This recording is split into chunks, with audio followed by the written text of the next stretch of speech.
Hello friends, তোমাদের সকলকে দাদেবজি চ্যানেলে স্বাগত। আজকে আলোচনা করব ক্লাস 12 থার্ড সেমিস্টার পলিটিক্যাল সায়েন্সের তোমাদের যে ষষ্ঠ অধ্যায়টি আছে, যে ভারতের বিদেশ নীতি, এই অধ্যায় থেকে আজকে আলোচনা করব ভারত এবং নেপালের মধ্যে কি সম্পর্ক তা নিয়ে। ঠিক আছে, একবিংশ শতাব্দীতে ভারত এবং নেপালের মধ্যে কি সম্পর্ক তা নিয়ে আলোচনা করব। তাহলে প্রথমে তোমরা যদি ওয়ার্ল্ড ম্যাপ দেখো, তাহলে তোমরা নেপালের যে অবস্থান সেটা তোমরা একটু লক্ষ্য করো যে ভারতের কোন দিকে নেপাল অবস্থিত। প্রথমে ভারতের মানচিত্রটা তোমরা যদি দেখো একবার,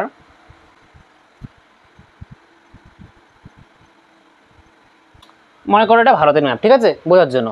তাহলে নেপালের অবস্থান কোথায়? নেপাল হচ্ছে এই জায়গাটায়, ঠিক আছে, এইখান থেকে এতটুকুর মধ্যে অবস্থিত নেপাল। এই যে বাক্সটা করলাম, ঠিক আছে, এই যে এতটুকুর মধ্যে নেপাল অবস্থিত, ঠিক আছে। নিচে এটা ভারত, এখানে উত্তরাখণ্ড আছে, ঠিক আছে, উত্তরপ্রদেশ আছে। তাহলে এইখানটায় নেপাল অবস্থিত, এখানে এটা হচ্ছে নেপাল। তাহলে নেপাল হচ্ছে এমন একটি দেশ যেটাকে বলা হয় বাফার স্টেট।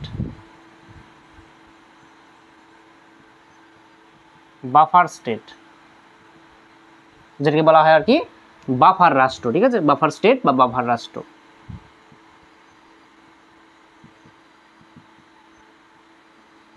ঠিক আছে, যেটাই বলো, বাফার স্টেট বা বাফার রাষ্ট্র। এবার বাফার স্টেট বা বাফার রাষ্ট্র কাকে বলা হয়? আর কি, যে একটি, দেখো নেপাল একটি ছোট দেশ, আর এই দেশটি ভারত এবং এদিকে আছে চীন, ঠিক আছে, এদিকে চীন আছে। তাহলে এই চীন এবং ভারতের মধ্যে দুটি বড় দেশের মাঝখানে একটা ছোট্ট যে দেশ থাকে সেটাকে বলা হয় বাফার রাষ্ট্র। ঠিক আছে, দুটি বড়, ইন্ডিয়াও আর চায়না, দুটি বড় বড় দেশ, ঠিক আছে, তার মাঝখানে যে একটা ছোট্ট দেশ তাকে বলা হয় বাফার স্টেট বা বাফার রাষ্ট্র। আর এটা একটা ল্যান্ড লক কান্ট্রি, ঠিক আছে, ল্যান্ড লক কান্ট্রি, অর্থাৎ এটা হচ্ছে ভূমি বেষ্টিত।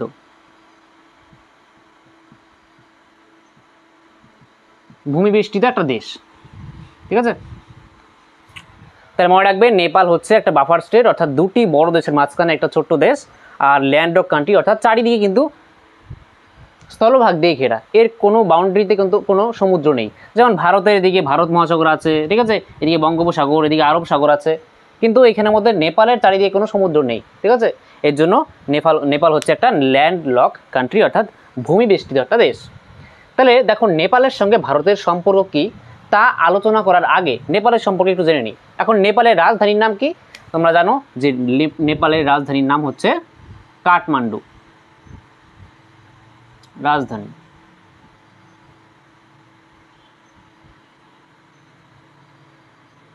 ঠিক আছে, কাঠমান্ডু। আর যে সার্ক যে সংগঠনটা আছে না, south Asian association for regional cooperation, এই সার্কেরও কিন্তু নেপালও সদস্য এবং ভারতও সদস্য, এটা মনে রাখবে। তাহলে এখন জানবো যে একবিংশ শতাব্দীতে ভারত এবং নেপালের মধ্যে সম্পর্কটা কীরকম। দেখো, ভারত এবং নেপালের মধ্যে সম্পর্ক ভালোই। দেখো, আগে কিন্তু নেপালে রাজার শাসন ছিল, ঠিক আছে। 2008 সালে এখানে কিন্তু রাজতন্ত্র উঠে যায়, তারপর এখানে ডেমোক্রেসি আসে, ঠিক আছে, গণতন্ত্র এখানে প্রতিষ্ঠিত হয় 2008 সালে। তার আগে কিন্তু এখানে রাজার শাসন ছিল আর কি, কনস্টিটিউশনাল মোনার্কি সিস্টেম ছিল, এখানে সংবিধানও ছিল, আবার এখানে রাজার শাসনও ছিল, রাজাও ছিল। কিন্তু 2008 সালের পর থেকে এখন এখানের মধ্যে ডেমোক্রেসি, অর্থাৎ এখানে রাজনৈতিক দল আছে, এখানের মধ্যে নির্বাচন হয় এবং প্রধানমন্ত্রী, রাষ্ট্রপতি থেকে নির্বাচিত হয়ে আসে।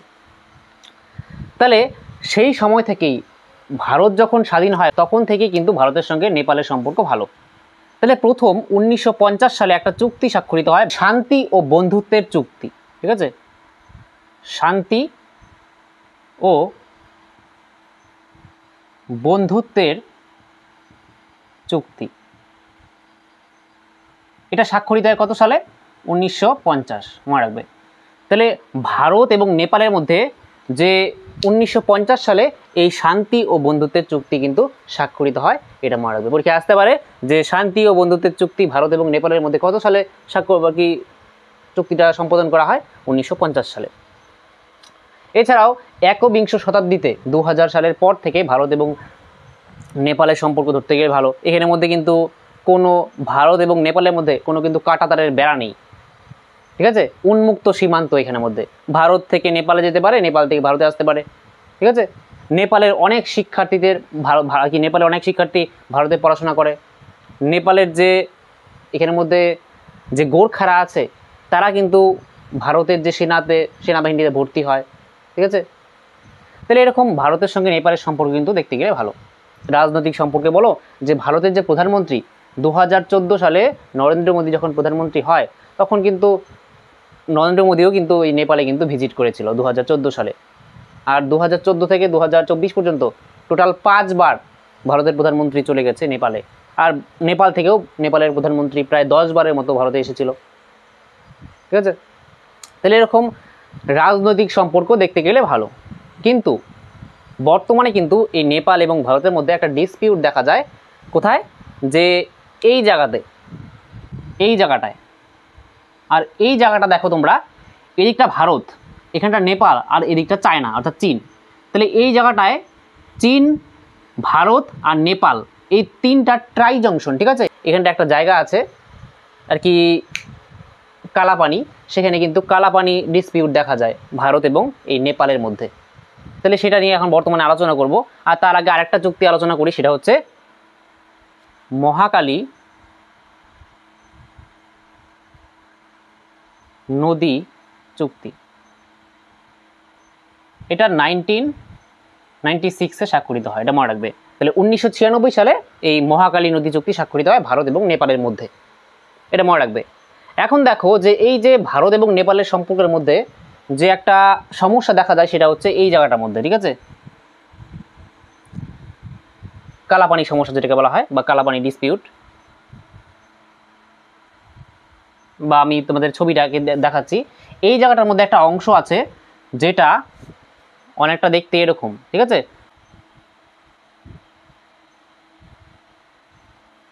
ঠিক আছে, এরকম, ঠিক আছে। আর কি এই জায়গাটা পরে দিকটা আর কি নেপাল, এই জায়গাটা এমন আছে না, নেপালের একদম উপরে একটা ছোট্ট জায়গা আছে যেটা এমন দেখতে, ঠিক আছে। এই জায়গাটার মধ্যে এমন জায়গাটা আছে, এই জায়গাটা আমি সেটা শুধু দেখাচ্ছি। হ্যাঁ, তাহলে এরকম, ঠিক আছে, ট্রায়াঙ্গেলের মতো একটা জায়গা আছে এই জায়গাটায়। আর এই জায়গাটা নেপাল বলে যে এটা নেপালের অংশ, আর ভারত বলে সেটা ভারতের অংশ। তাহলে এইটা নিয়ে একটা সমস্যা দেখা যায় ভারত এবং নেপালের মধ্যে, এটা এই সীমান্ত সমস্যা নিয়ে। তাহলে এখন এই স্থানটা কার, এটা যদি তোমরা একটু হিস্ট্রি দেখো যে 1900, আচ্ছা নামগুলি বলে নিই। এই জায়গাটায় আছে হচ্ছে লিম্পিয়াধুরা, এই জায়গাটার নাম হচ্ছে লিম্পিয়াধুরা। আর এই জায়গাটা হচ্ছে লিপু লেক। আর এই জায়গাটা হচ্ছে কালাপানি, ঠিক আছে। তাহলে এই যে তিনটা জায়গা, এই তিনটা জায়গা নেপাল বলে যে এই তিনটি জায়গা নেপালে। আর এখানের মধ্যে আমি একটা যে নদীর নাম বলছিলাম যে মহাকালী নদী, এই নদীটা কোন দিক দিয়ে বয়ে যায়, যে এই নদীটা বয়ে যায় হচ্ছে, দেখো আচ্ছা তোমাদেরকে হিস্ট্রিটা একটু বলে নিই। যে 1814 সালে অ্যাংলো নেপালিস একটা যুদ্ধ হয়, ঠিক আছে। অ্যাংলো নেপালিস ওয়ার হয়, অর্থাৎ অ্যাংলো নেপালি 1814 থেকে 1816 মধ্যে বলা যায়, ঠিক আছে। আর 1816-তে একটা সন্ধি স্বাক্ষরিত হয় বা চুক্তি, সেটা বলা হয় ট্রিটি অফ সুগৌলি, অর্থাৎ সুগৌলির সন্ধি।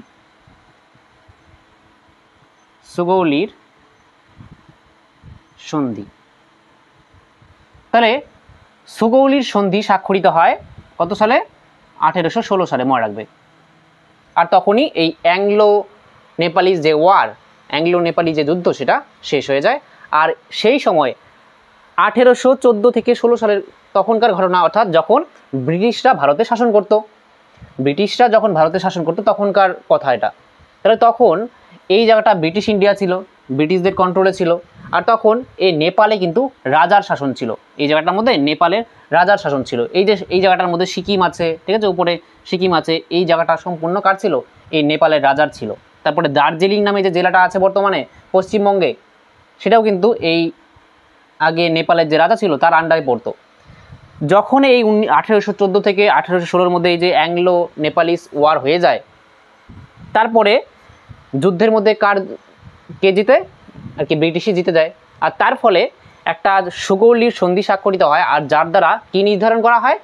যে নেপালের বাউন্ডারি, অর্থাৎ কতটা অংশ নেপালের থাকবে আর কতটা অংশ ব্রিটিশের থাকবে সেটা এখানে আর কি সীমান্ত নির্ধারণ করা হয়।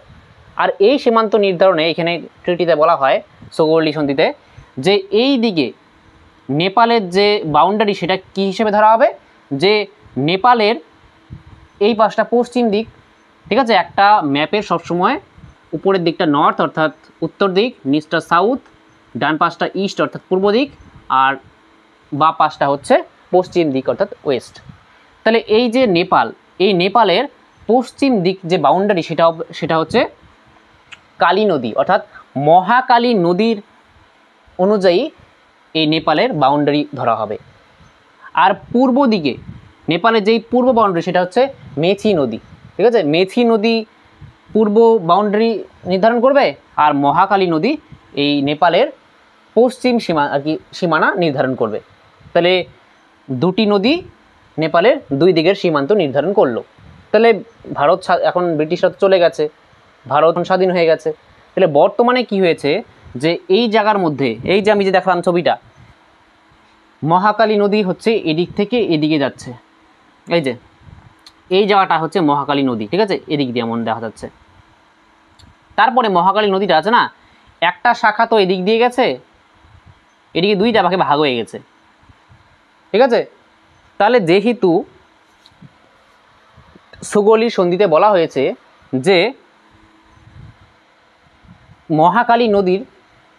মহাকালী নদী যদি এদিকে বেয়ে যায়, তার এই পাশটা ডান পাশটা অর্থাৎ পূর্ব দিকটা সবটা নেপালের অংশ হবে।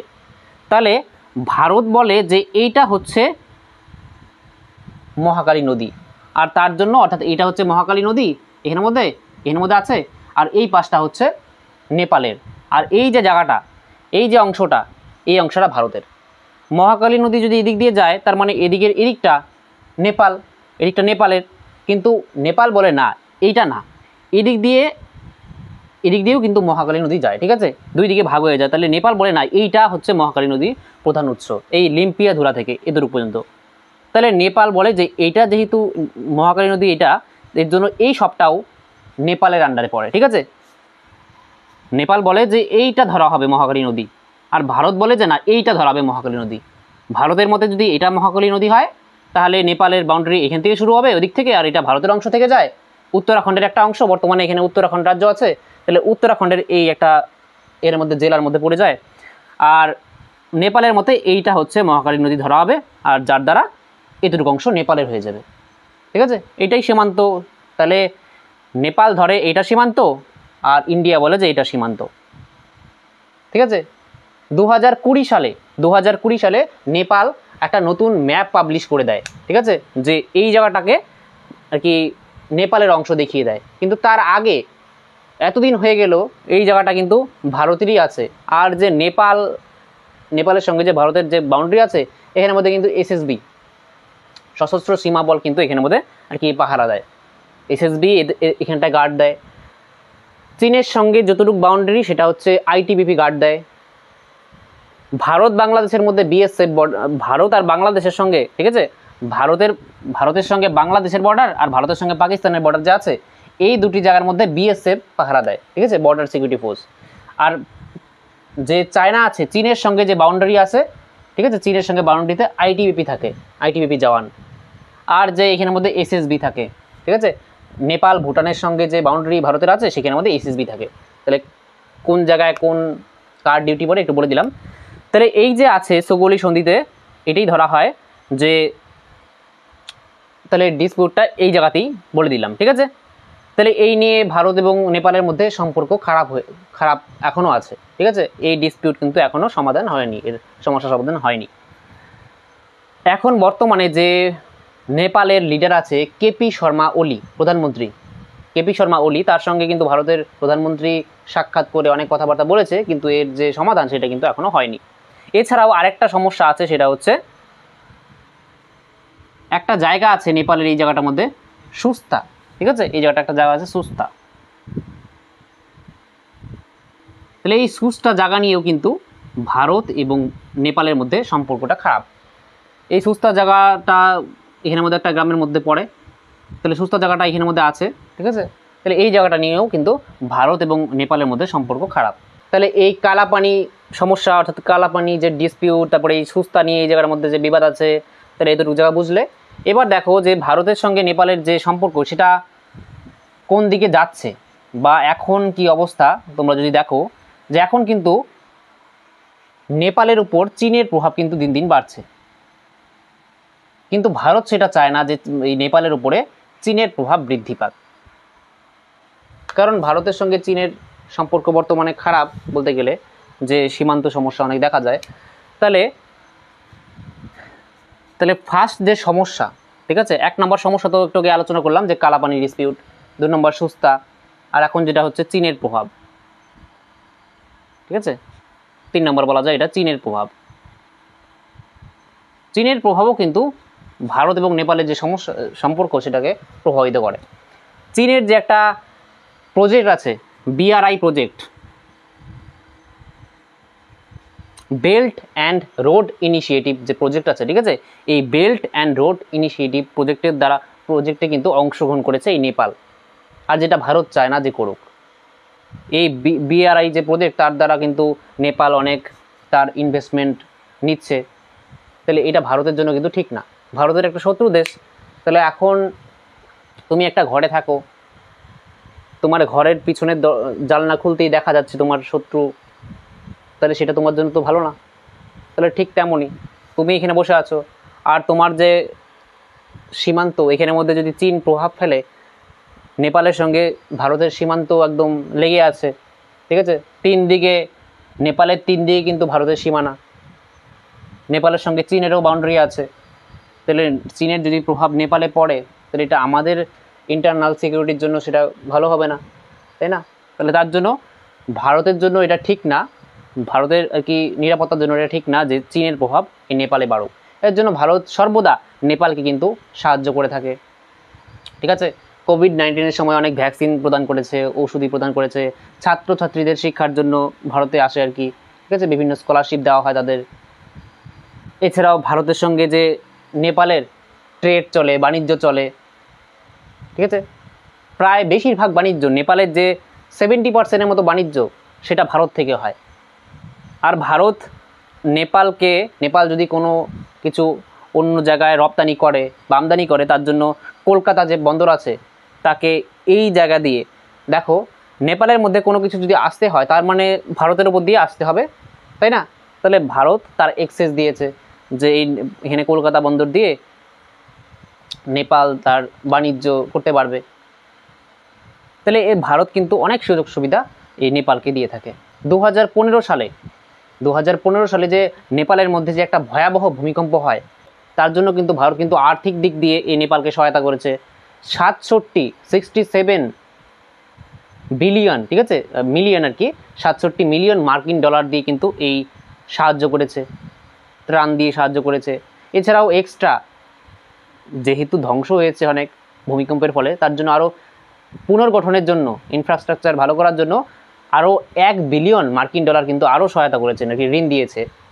তাহলে ভারত কিন্তু সর্বদা তার যে প্রতিবেশী দেশগুলি আছে তাদেরকে সর্বদা সহায়তা করে থাকে। কিন্তু সম্পর্ক, এই যে চীনের প্রভাব বাড়ছে, এছাড়া যে সীমান্ত সমস্যা, এর দ্বারা কিন্তু রিলেশনস খারাপ হয়ে যায়। কিন্তু ডিপ্লোমেসির দ্বারা, কূটনীতির দ্বারা, দুই দেশের মধ্যে আলাপ আলোচনার মাধ্যমে এই যাতে সমস্যাগুলি সমাধান করা যায় সেটাই ভালো, ঠিক আছে। দক্ষিণ এশিয়ার যে দেশগুলি আছে, এই দক্ষিণ এশিয়ার মধ্যে যাতে শান্তি শৃঙ্খলা, ঠিক আছে, একটা শান্তি শৃঙ্খলা এবং এই দক্ষিণ এশিয়ার দেশগুলির যাতে উন্নতি ঘটতে পারে, তার জন্য কিন্তু আলাপ আলোচনার মাধ্যমে এই যে সমস্যাগুলি এগুলি মিটিয়ে ফেলা খুব দরকার। যদি দক্ষিণ এশিয়ার দেশগুলির মধ্যে সম্পর্ক ভালো থাকে, তাহলে কিন্তু দক্ষিণ এশিয়ার দেশগুলির উন্নয়ন ঘটবে, উন্নতি হবে, আর্থিক উন্নতি ঘটবে। আর যদি এখানের মধ্যে ডিসপিউট হতে থাকে, ভারতের সঙ্গে চীনের সম্পর্ক খারাপ, এই দেশের সঙ্গে এই দেশের সম্পর্ক খারাপ, তাহলে এমন করলে কিন্তু এই দক্ষিণ এশিয়ার মধ্যে একটা শৃঙ্খলা, স্থিতিশীলতা দেখা যাবে না, আর যার জন্য কিন্তু দক্ষিণ এশিয়া উন্নত হতে পারবে না, ঠিক আছে। দেশগুলি ডেভেলপিং দেশ বর্তমানে আছে ভারত, তাহলে ডেভেলপড কান্ট্রি হতে গেলে অনেক পথ কিন্তু আরও এগোতে হবে। তার জন্য কিন্তু প্রতিবেশী দেশ বলো, অন্যান্য দেশের সঙ্গে সম্পর্ক বজায় রেখে চলতে হবে। তাহলে এই ছিল ভারত এবং নেপালের মধ্যে কী কী সম্পর্ক তা আলোচনা করলাম। তাহলে নেক্সট ক্লাসে আমরা আলোচনা করব ভারত এবং ভুটানের মধ্যে কী সম্পর্ক তা নিয়ে, ঠিক আছে। তাহলে আজকের ক্লাসটি তোমাদের কেমন লাগলো তোমরা কমেন্ট বক্সে আমাকে অবশ্যই লিখে জানাবে। আর ক্লাসটি যদি ভালো লেগে থাকে তাহলে অবশ্যই একটি লাইক করো, আর যারা চ্যানেল নতুন তোমরা অবশ্যই চ্যানেলটি সাবস্ক্রাইব করে অল বেল আইকনে ক্লিক করে রাখো।